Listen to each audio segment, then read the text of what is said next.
New week, new episode, and new logo. Welcome everybody to the Mullins Over Music Podcast, episode 31 with Taylor and Trey from Adrift, the Texas melodic hardcore band. Great guys. Didn't have too long of a chat because we were having some internet issues and I had to go do some things. But we had a great time. And then we ended up talking about Final Fantasy later afterwards. By the way, 15, it's one of the best. And I dare you to disagree with me. So, here's our chat. Go ahead and, check it out.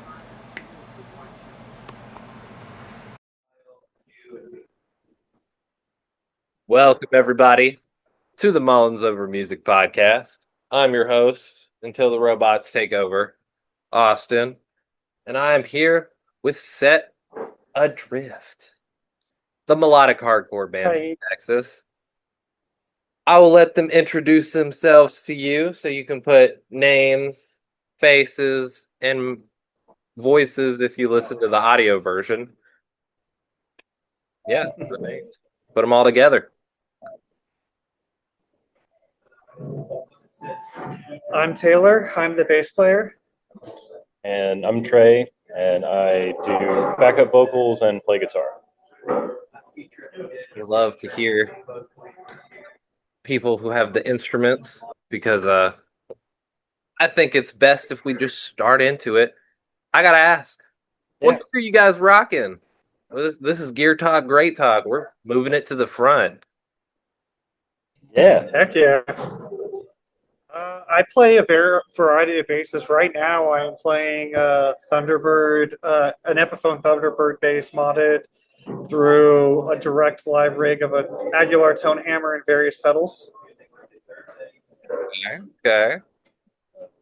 And then I've got a Gibson SG that I've been playing live here recently that I just picked up. That was a used one that I found. I used to play Gibson back in the day and kind of got away from it, and so this has been cool to have, one again that I kind of fell in love with. But my main one that I've been recording everything on and wrote like the whole first album was a Sir JM. Okay. And so I kind of go back and forth between those two, running through a quad Cortex. The only thing external of the quad that I'm using is I've got a Walrus Audio slower for all the reverb tones. Yeah. Because I can't get it quite right on the quad, but that thing just does everything perfect. Oh yeah. I've heard getting a good reverb tone is hard on the quad. You can stack stuff.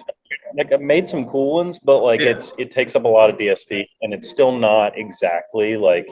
I was using a Kemper before, and one of their stock reverbs was like the main sound that I wrote most of the first record on. But then when I switched to the quad, I couldn't quite get it right, and then I found the slower, and it's the I think it's the Dream algorithm or the Light algorithm on the slower. That I was like, yeah, that's it. Like that's exactly what I wanted. Hey, if you can find something that gives you I don't use what you want, that's great. And I use a few external pedals myself outside of the my main preamp, but my main thing I use is a Walrus Fuzz that just really buffs it up when him and Jacob, our other guitar player, are doing their like beautiful fluttery leads. Okay. You guys are big fans of the Walrus Audio stuff, I see. Yeah. We are.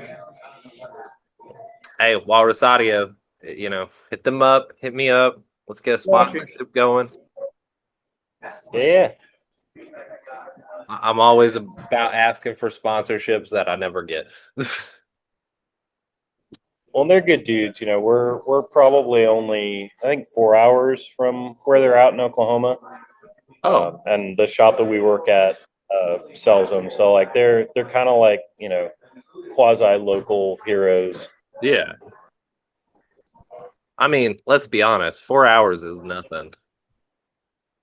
I mean, that's hardly a Texas anyway. model. Especially you guys from Texas. I mean, You got to drive 4 hours to get to another place in Texas. Yeah. Yep. Usually. Okay. Well, I usually start off the podcast with with these two questions, but I had to ask Gear because I'm in a gear mood today. Heck Yeah. yeah. Question is the fun fact question. You went to elementary school, middle school, high school, maybe, I don't know. Um, I figured you probably did. And you know how they would ask you to stand up, state your name, and tell us a fun fact about yourself. Well, I need a fun fact. You've been preparing for this your whole life to come on my podcast and answer this question. I mean, I think the fun fact that applies to like us and the band is that 3 of the 5 of us are all from Florida. Even though we're a Texas-based band, we all like came up together in the scene in Florida and all found each other up here in Texas.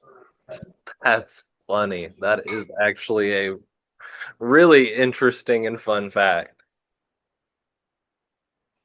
Listen, every action we have led us here. We had to deliver. So, now that we got our fun fact out of the way, we have to do the second most famous question from my podcast.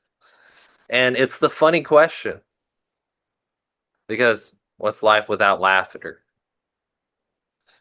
And so, today's funny question comes from collegetransitions.com because they were the first link that popped up. So this one is, if you could wear one pattern for the rest of your life, what would it be? I don't like how fast I figured out my answer. Yeah, same. You go for Camo. Oh, Camo all day. If I had to wear one pattern, if I'm not allowed to pick solid black in the pattern, it's camo. Okay. I dig the answer. I think that would be my wife's answer too, to be honest.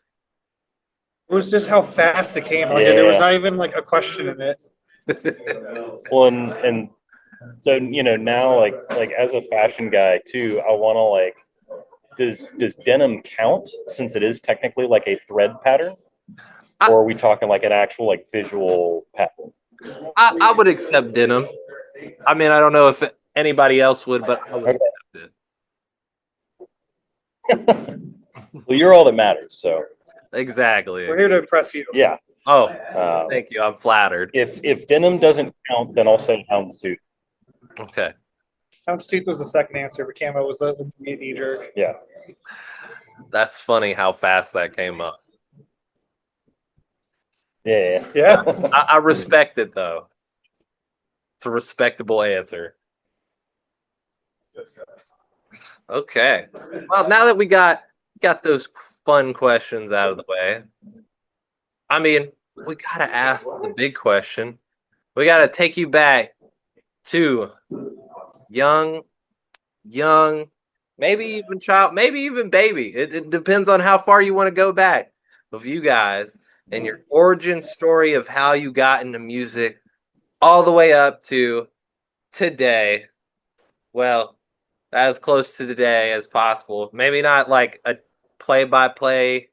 This is what I did this morning for, I ate this for breakfast, but just a good superhero origin story, if you will. Yeah. Do you want to go first? Or do you want me? No, go ahead. All right. So, I mean, I grew up in Tampa, so I was around like crazy amounts of music. My dad was a career musician. My brother is a longtime avid musician as well.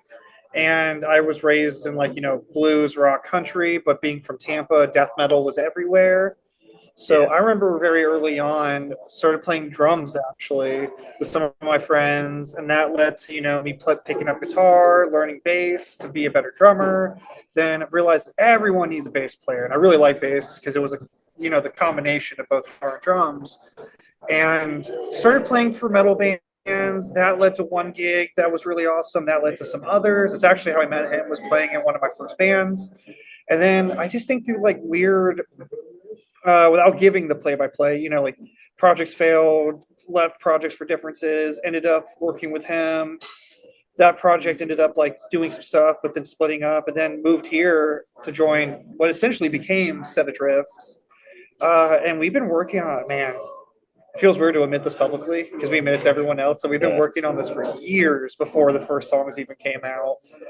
But yeah, it was basically like just always trying to like find different gigs, playing with different people and different genres. But I've always grown up in a punk rock hardcore scene. So when he started writing this incredible material in the genre and he was like, "Do you want in?" I was like, "Oh, absolutely." That's what's up. And I think that covers about as much basis without giving the nitty gritties. Of course, of course. For me, my parents were military, so I kind of moved a lot when I was like super young. Yeah. But I ended up in Florida for most of my life. Moved down to Tampa, Lakeland area when I was 14, 15. And that's kind of when I started picking up music. Like, I don't think I really started playing guitar until I was 17.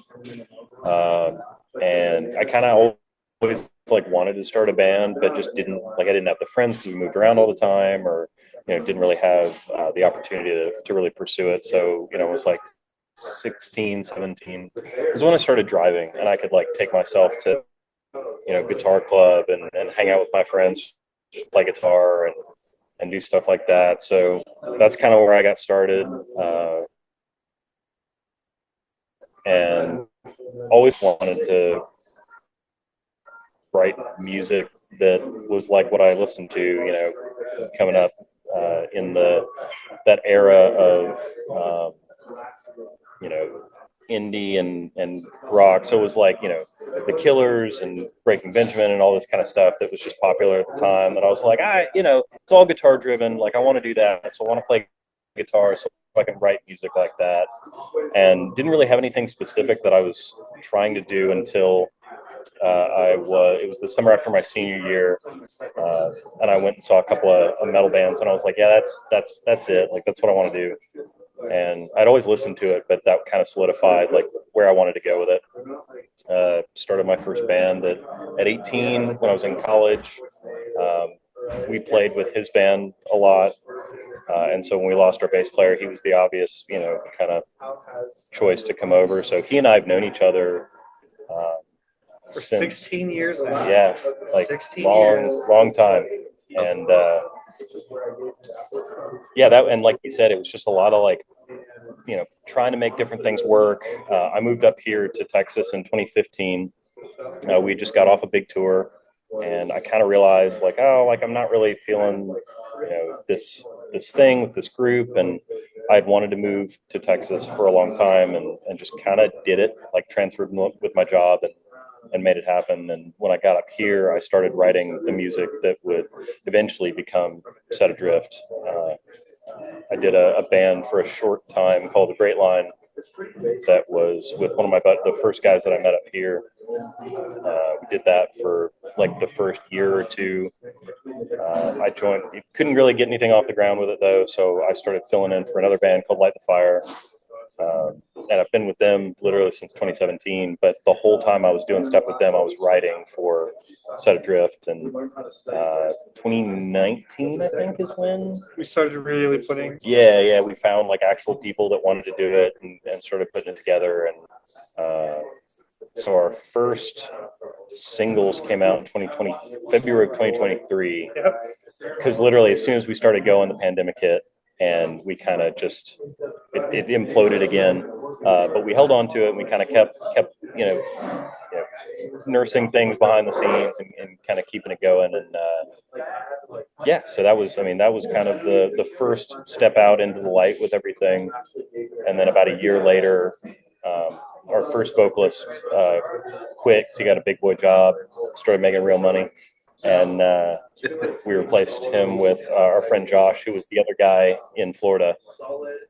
He had moved to Austin in the meantime, and that kind of brings us up to now. We've just been giving it everything we got.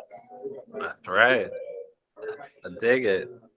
And then, of course, I do have to ask what you guys ate for breakfast because I feel like since I brought that up, I have to ask. Yeah. I didn't eat. I normally don't eat breakfast. I'm not a breakfast. So was it what we ate for breakfast? Yeah. Oh, I had eggs. Had eggs and veggies. Okay. I'm a simple breakfast kind of guy. Yeah, if I'm going to eat breakfast, it's going to be something just straight and simple. Although I will eat I do like breakfast for dinner type of stuff. I'm not really a big. Oh, that's my favorite. Yeah, same. Brenner all day. That's right. I mean, I'm either a smoothie or it's eggs and veggies. yeah. Now I have to ask. New music. I mean, you guys did release the record "To Love Is to Regret," but I always gotta ask: got any new music coming out? The short answer is yes. Yep. We're actually Josh and I are going up to Virginia in August. 3 weeks to go finish the record. So we'll have a new record done and mixed and mastered. Hopefully by the end of August, early September. Okay. What part of Virginia? Because so first new singles. He's kind of off. He's like an hour outside of Richmond, I think. okay. I think I It's know. like is it Powhatan?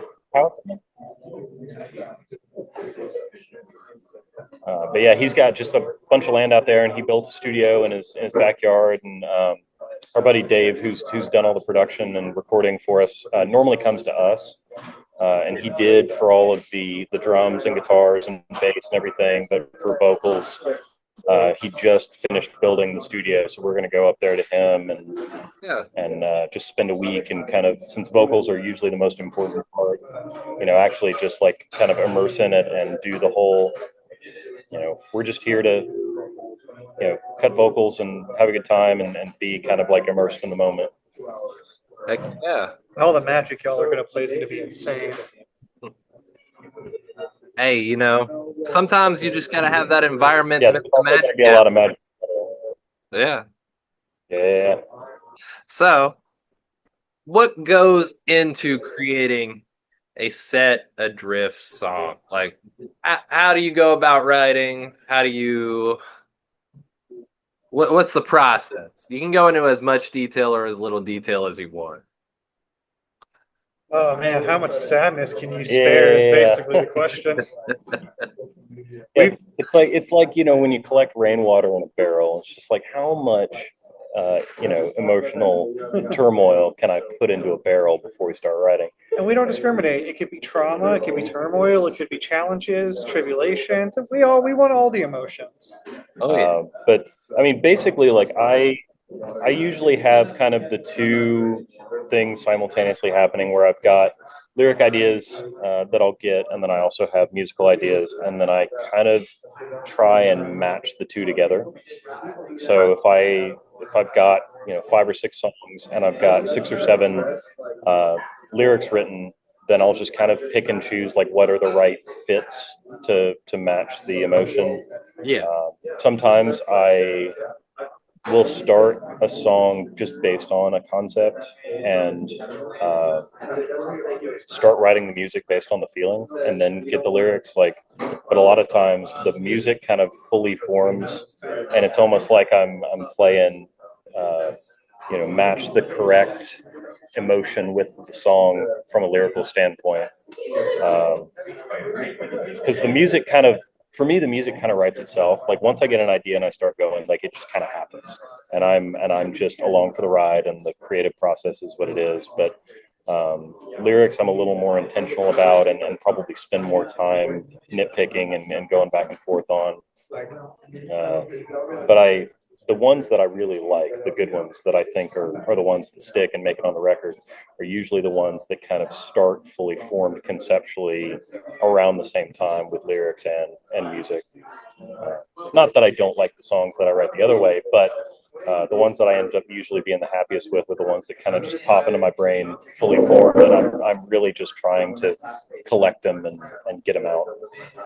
Of course. Well, that leads into my next question. Favorite song and least favorite song. This can be. Let's make it least favorite and favorite song to do in a live setting.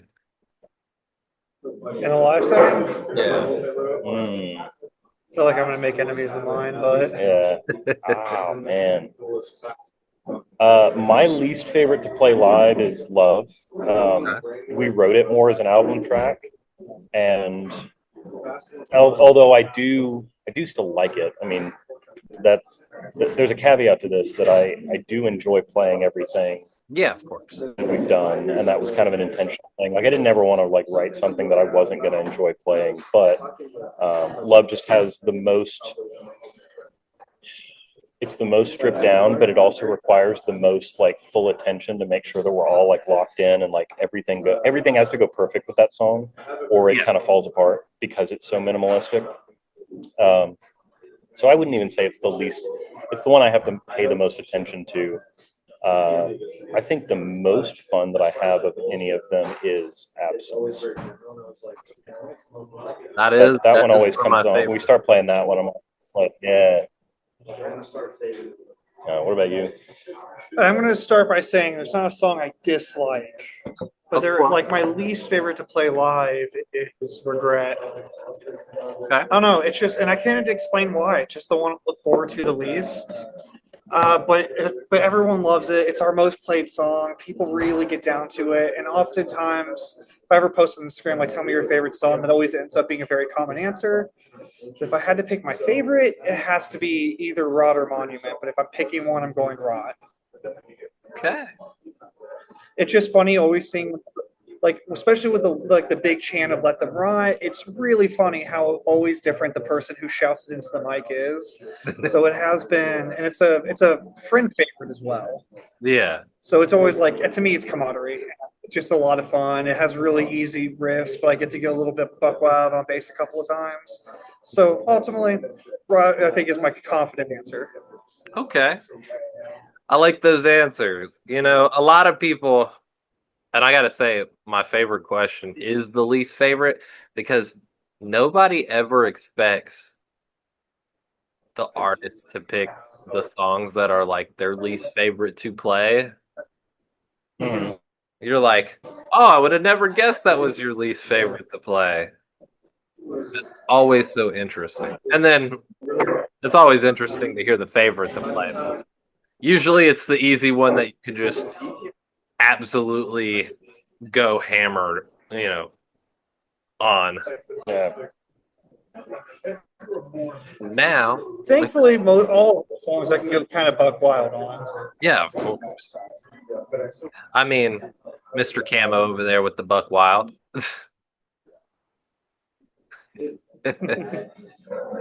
Well, now we have to ask. I can't wait to be labeled white trash after this.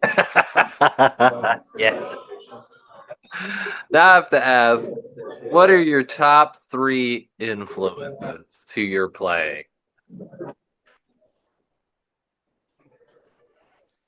Oh. I know, it's a tough one. So for me, well, and like pure like playing, I would say Misery Signals, Intervals, and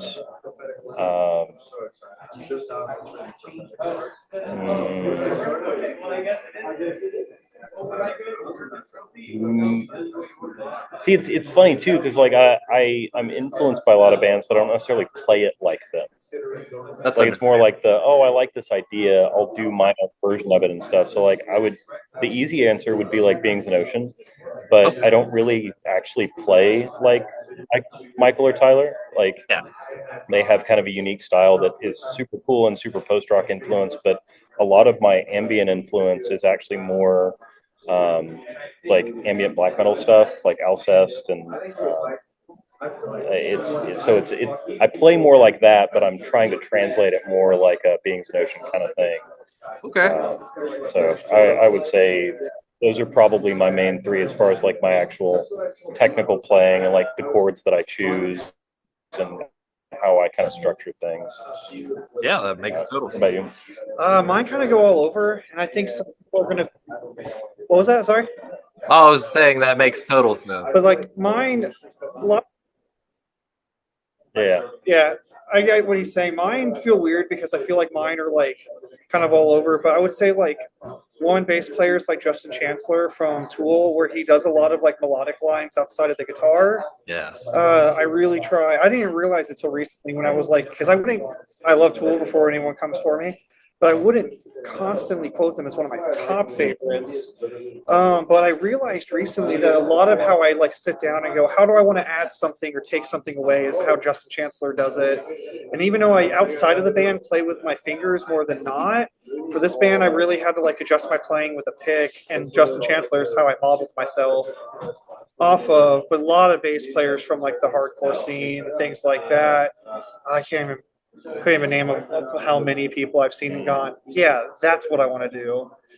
But also Victor Wooten with the way he like sometimes like meant like actively like underplay a guitar part to make something more emphasized.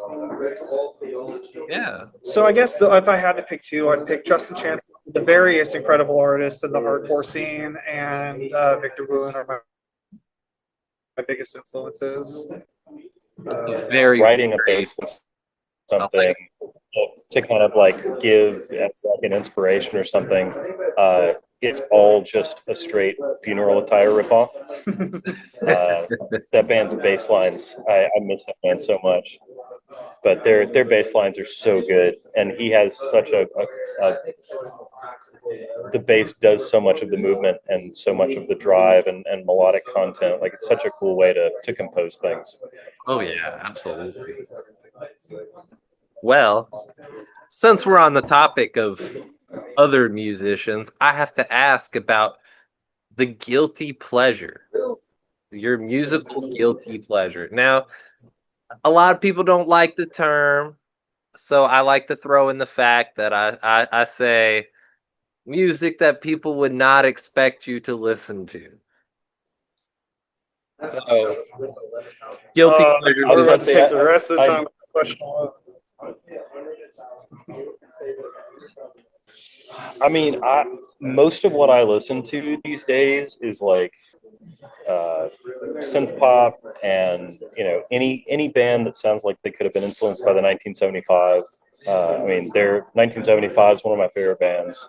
I feel like there's a through line between that and hardcore, though, so I don't know how out of left field that would be, but I spend a lot of time listening to that.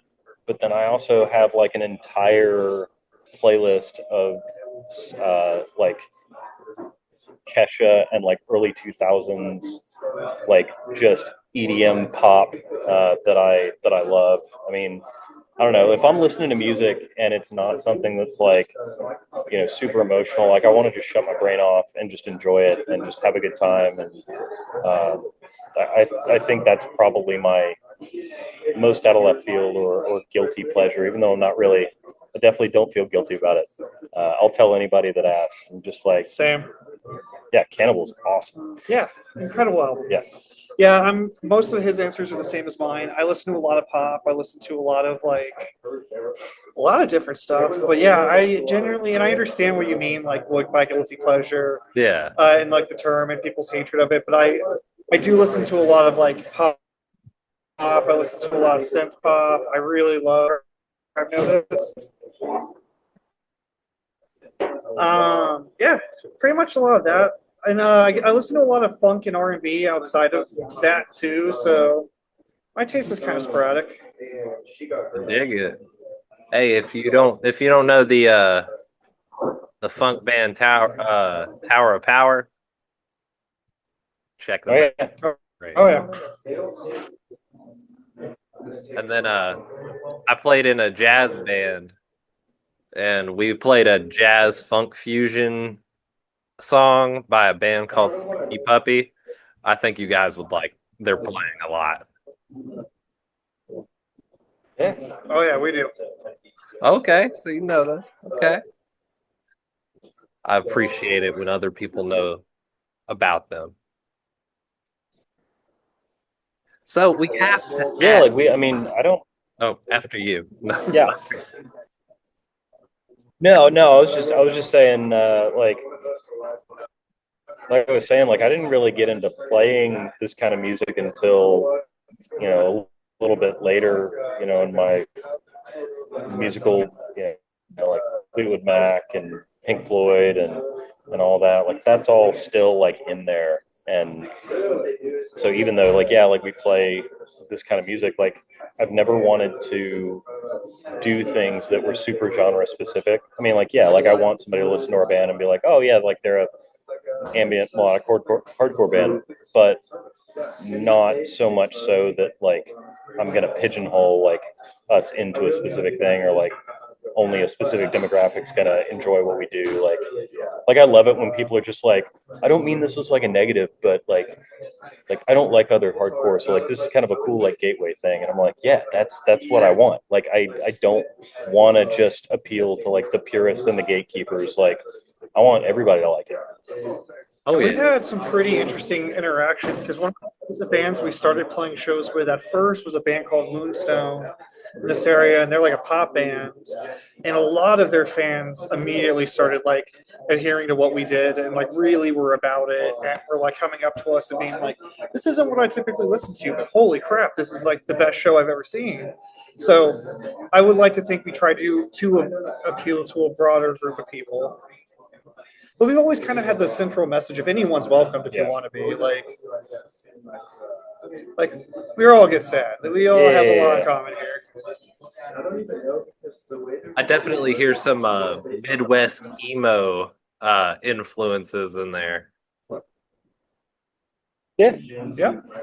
Just and that kind of goes back to what I was saying before of like I don't necessarily want to emulate it, but I want it to feel the same. Yeah. Like we don't use any alternate tunings. We don't do any kind of like anything like that that are than they need to be because I'm still in a traditional tuning, but I like it to kind of feel that way. So Yeah. that's cool that it's translating. Oh yeah, that's definitely translating. And I always do my musical research, so I go with just, every track that a band has out.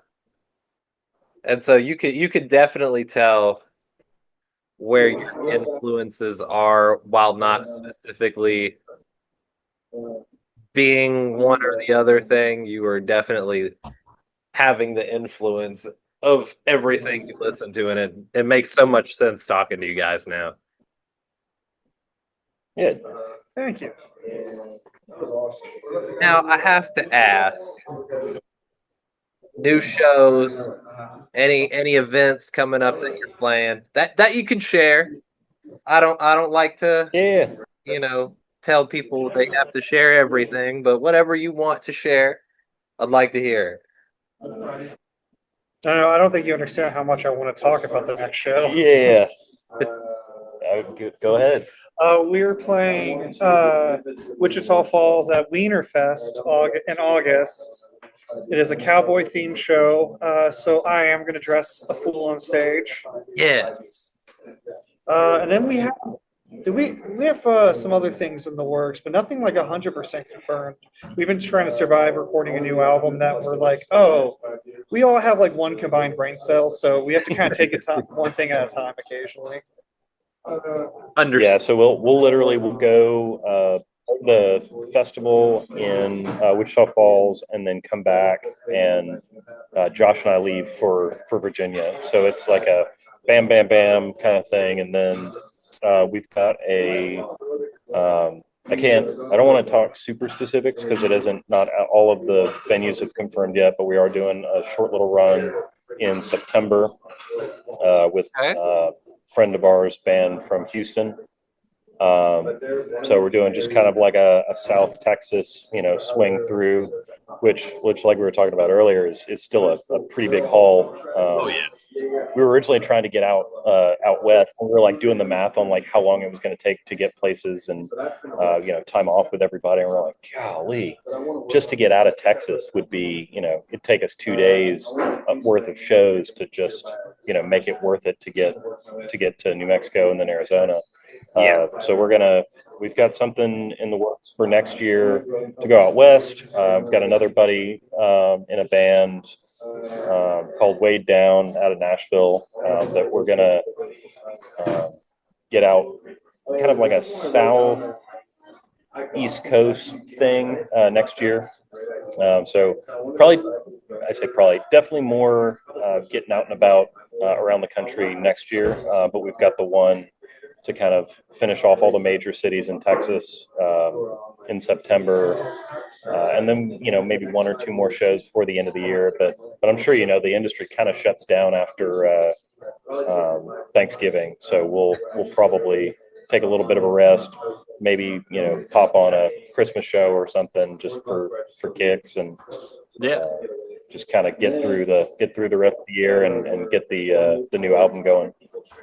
Yeah. We do have a show in November, sort of up in the air, with our guys, our friend, really close friends at Noise Rot, around November 14th. Yeah. So that's going to be a fun one too. Oh yeah. The details aren't out, but keep an eye out from the pages. We'll be announcing a lot of this soon. Oh, and that's another thing too, is if anybody wants to keep up with all this stuff, a lot of artists that we follow have started doing like the old school like email list deal. So we started one of those, and that's going to be like the place to keep up with everything, because I'm sure like how bad all the social media algorithms have gotten. Like, I've got friends that are like, "Oh, dude, I didn't know you played this week." I'm like, "Yeah, man, I've been posting about it for 2 months." Oh, the favorite and most humbling was after, like months after our album comes out, the amount we've promoted it, put vinyls out, done all this, and we still have friends occasionally come up to us and be like, "Wait, you released an album recently?" Insane. Yeah.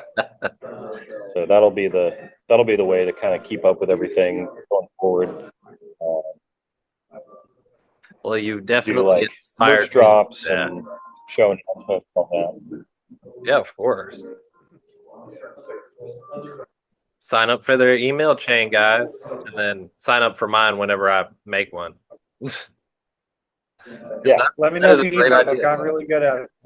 Okay, I definitely will. Well, we're getting toward the end, so I have this is my favorite question of all that I've stolen from another podcast. We're going to make Fine, we won't tell if you Dream won't. Festival. All right. So Ready? I'll walk you guys through it. We'll start with, where is it going to be?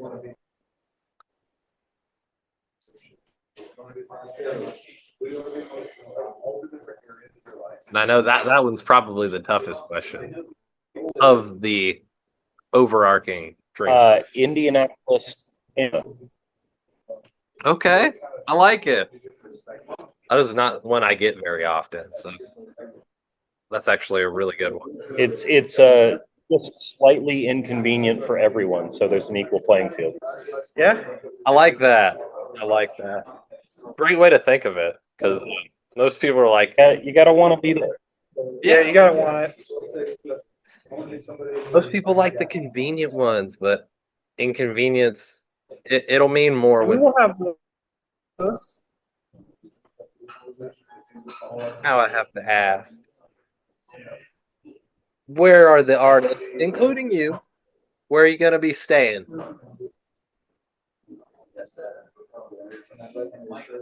I'm gonna be honest with you. If they have a couch and a half decent setup, I am prepared to sleep wherever. I've been road dogging it for so long. I mean, I have. Yeah, I'm a big fan of.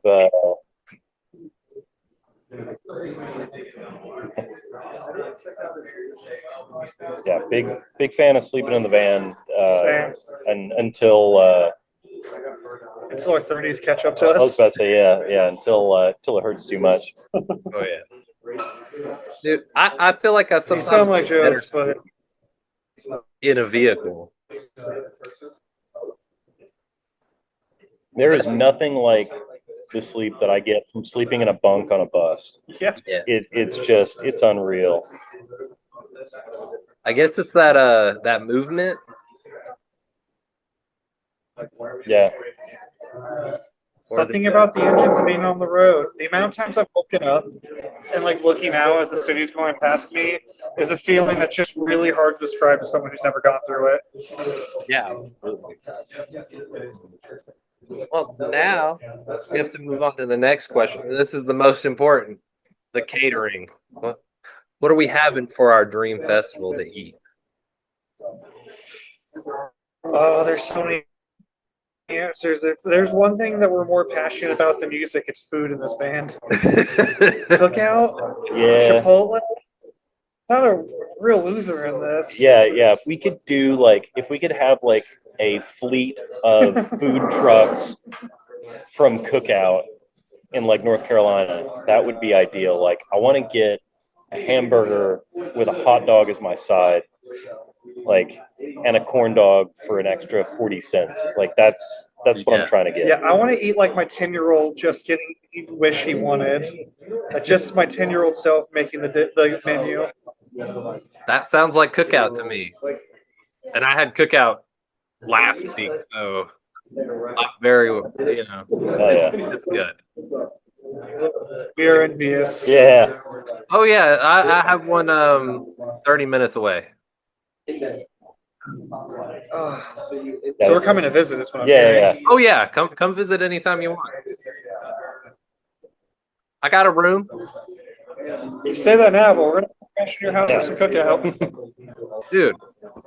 We Hanging are out, very clean. cookout. That's Share a hotel with Clean. Spoken like people who are not clean. Well, Almost unclean. Like, wow. I've up after myself before. the second most important question besides the catering is who's playing this festival? Because it's your festival, you get to decide who's playing. Sleep Tokens headlining. Sleep Tokens headlining. The Weekend and Download. Marina and the Diamonds is going to be co-headliners. 1975 is going to be there. Yeah, 1975 is going to be there. They I co-headliner? want all the bands. I want to have the budget to bring all the bands back that have broken up. Be like, no. I'm going to throw so much money at you. You have to come back. Misery Signals is there. Yeah, Misery Signals is there with both vocalists. Funeral Attire's back. I'll bring Casey over from the UK. Yes. Crooks. Yeah, we'll get Crooks back and Sully. But Sully has to do not only Crooks, but he has to do a solo set as well. Yep. You got to make him do it. It's only fair. Yeah. Remember, this is a dream festival. Oh man, the problem is now I'm like, oh yeah, Slipknot's gonna play. I don't care. They're gonna do it. Are they playing? Yeah, there's so many. All Hope Is Gone, front to back. From cover to cover, and then they're gonna also play Before I Forget for me. I dig it. I love it. You gotta have them do that. I mean, that is like one of their sickest songs. It is. It's like even like 11-year-old Taylor to like now 32-year-old Taylor hears that and it's like the same. Gosh, this is so good. You know, I first heard that song in Guitar Hero, so it's where my love for Slipknot came from.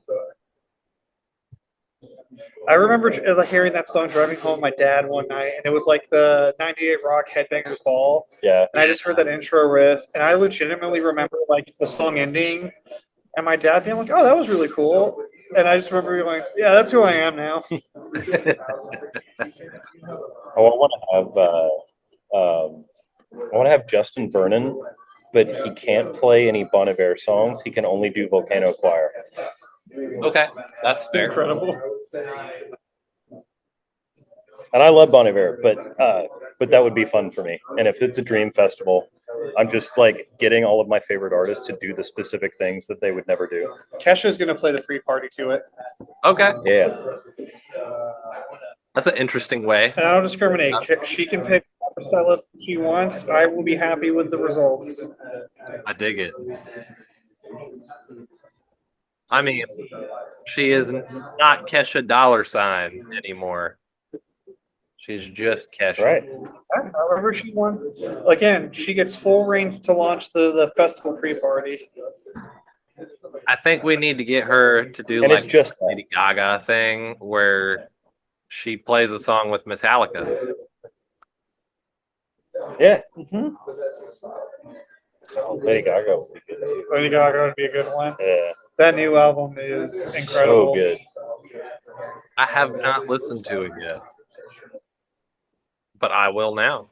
You should listen. It's really good. It's worth it. We'll definitely listen to it at some point today, probably. Well, now we only have 2 questions left.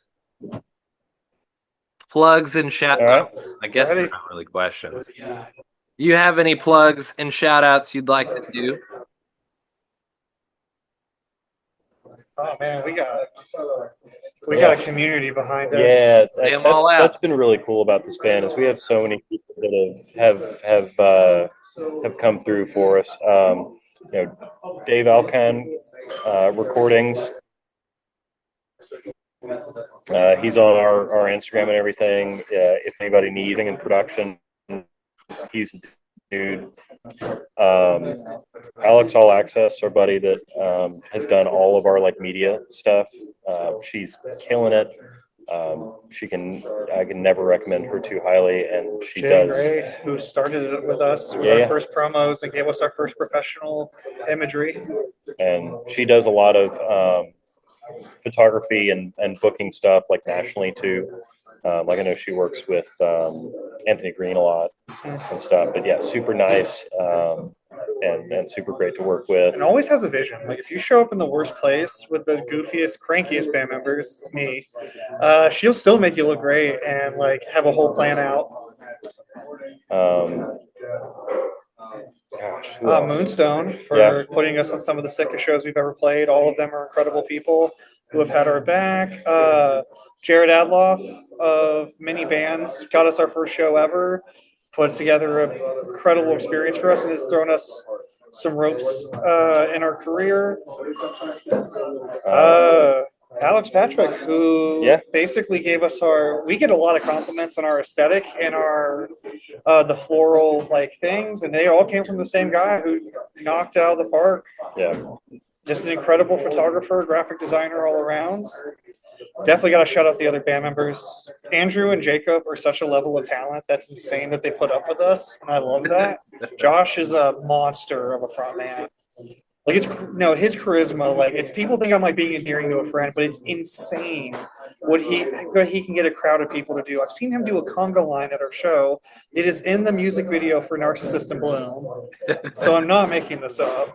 Yeah, his ability to, I mean, because he's such a silly, like goofy guy, like in just day-to-day interactions. Yeah. And, we kind of like, it's not intentional, but sometimes like we forget and then we're on stage with him. We're like, oh my gosh. Like, wow, you are really a monster. He's just got the thing, that some frontmen have and some don't. And he's definitely got it. He has it.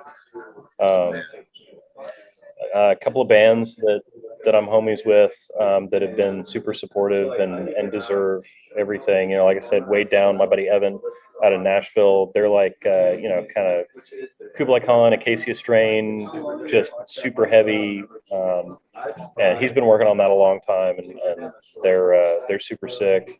My buddy Tim from Slow Burn, he got Slow Burn started kind of right before we got off the ground, and they're like counterparts Ghost Inside, like right up the alley of like who we like playing with and stuff. So definitely check them out. Tilfana, our boys in Birmingham, Alabama, the Masked Menace. If you like ambient rock, they're a power trio that's just been vocally supportive of us. Some of the nicest people we have ever dealt with.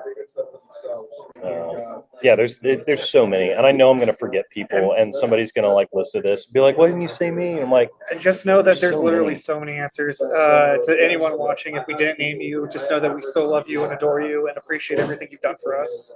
Because honestly, we've gotten pretty far, but because we've had such a crazy community and team behind us, and like I couldn't even tell you how many photographers have stepped in, had our back, and how many people have really just taken chances on us and been like super supportive based on like, oh, I like your vibes. Yeah, it's been really humbling, especially after having been in the industry for so long and not having that, Oh yeah. to kind of coming out of the gate with this and like everybody being like, "Oh my gosh, like I love this, like please let me help you." And you're like, I don't even know what to do with that, you know? Like it's awkward, but it's great because I'm like, I don't know how to accept people being nice to me about this, but I love it, and we for sure wouldn't have gotten where we are without everybody being that way. Heck, shout out to you for reaching out to us and believing in us to put us, believing enough. Words are hard today. Sorry, I haven't finished the coffee yet, but you believed in us to put us on your podcast, and we can't thank you enough for Of course. I love the music and I love the photos because they're freaking awesome. Thank And you. that. And that's been crazy. Like, people reaching out to us and being like, "Oh man, I really love the album." We have no idea who they are, so that's like an insane. Because usually it's like friend of a friend. Yeah. Maybe a few degrees of separation, but typically lately it's been like I've gotten people just be like, "Hey man, really love the album. Really want to tell you." Like, I think the funniest reaction was when one of our really close friends called us. It was like, "I'm listening to your album, crying in a parking lot," and we were like, "We're sad that it's you, but that was kind of the dream." Like, sorry that you're going through this. We want to be here for you, but that is a compliment. that is quite the compliment. Hey, if somebody can cry to your music in a parking lot, that's the dream right there for people to. And what else is there? Yeah. Exactly. Well, of course, we have our final question before we end our little episode here, and that is, what do you want as the closing song from you guys to close out this podcast episode?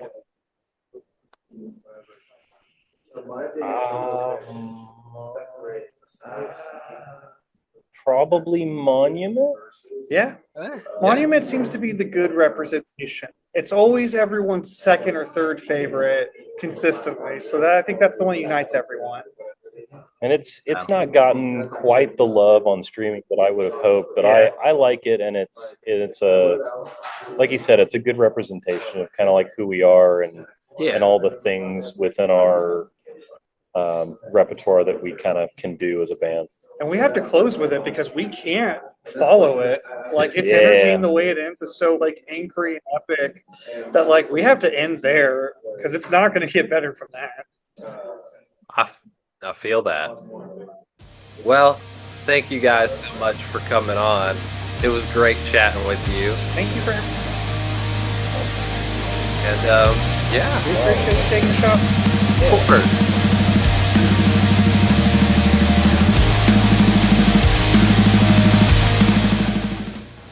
This has been the Mullins Over Music Podcast, episode 31, with host, producer, and editor, me, Austin Mullins. Special thanks to guests Taylor and Trey of Set Adrift. The closing song is Monument by Set Adrift, featuring Jimmy Kuday. I got it right. Check them out at setadrift_hardcore on Instagram and all the other social media platforms and streaming platforms. Set Adrift's newest record, To Love Is To Regret, is out now. Look on their socials for new music soon. Thanks to the boys for coming on, working through the internet issues and having an awesome chat.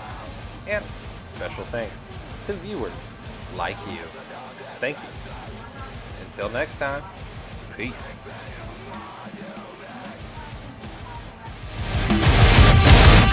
Raise the dedicated to the shadows of what I loved. Remember when the rain lifted.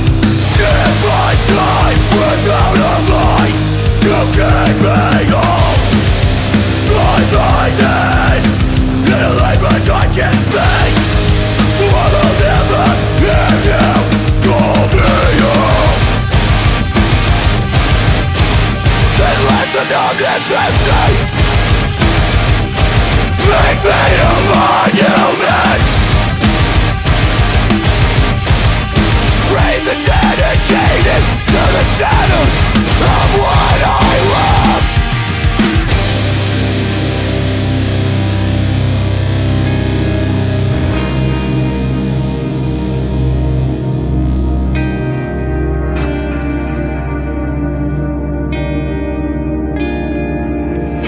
Give you my heart if I thought it would bring you joy. I burn my soul to keep you warm on the coldest nights.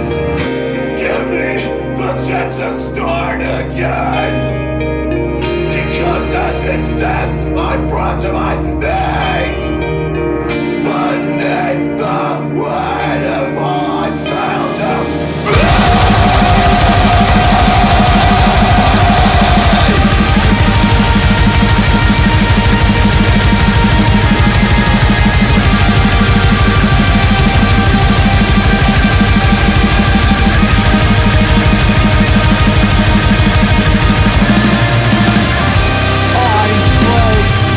broken words and melodies I thought I'd heard until I die. Sing me your elegies so I will forget what I had become. If this life will teach me nothing, I will be the counsel to the tired hands that chain from the